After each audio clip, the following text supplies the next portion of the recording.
The Paper Bag Princess by Robert Munsch. Elizabeth was a beautiful princess. She lived in a castle and had expensive princess clothes. She was going to marry a prince named Ronald. Unfortunately, a dragon smashed her castle, burned all her clothes with his fiery breath, and carried off Prince Ronald. Elizabeth decided to chase the dragon and get Ronald back. She looked everywhere for something to wear, but the only thing she could find that was not burnt was a paper bag. So she put on the paper bag and followed the dragon. He was easy to follow because he left a trail of burnt forests and horses' bones. Finally, Elizabeth came to a cave with a large door that had a huge knocker on it.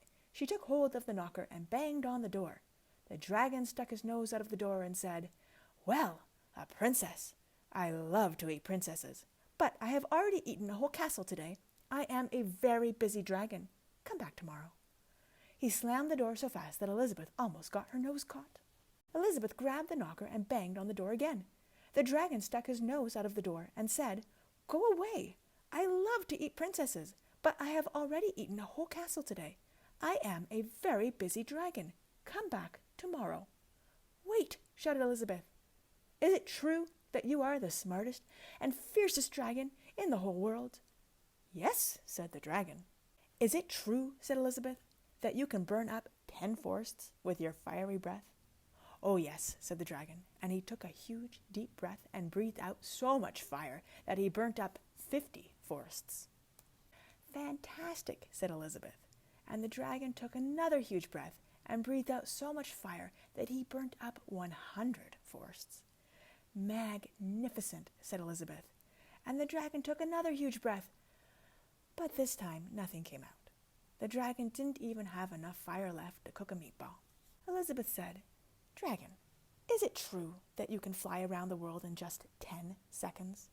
"Why, yes," said the dragon, and jumped up and flew all the way around the world in just 10 seconds.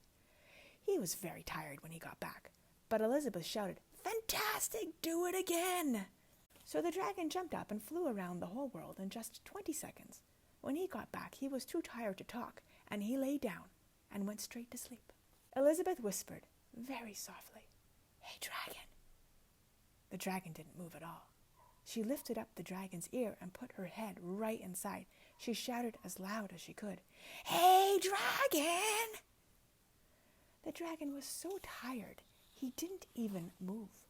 Elizabeth walked right over the dragon and opened the door to the cave. There was Prince Ronald. He looked at her and he said, "Elizabeth, you are a mess. You smell like ashes, your hair is all tangled, and you are wearing a dirty old paper bag. Come back when you are dressed like a real princess." "Ronald," said Elizabeth, "your clothes are really pretty and your hair is very neat. You look like a real prince, but you are a bum." They didn't get married.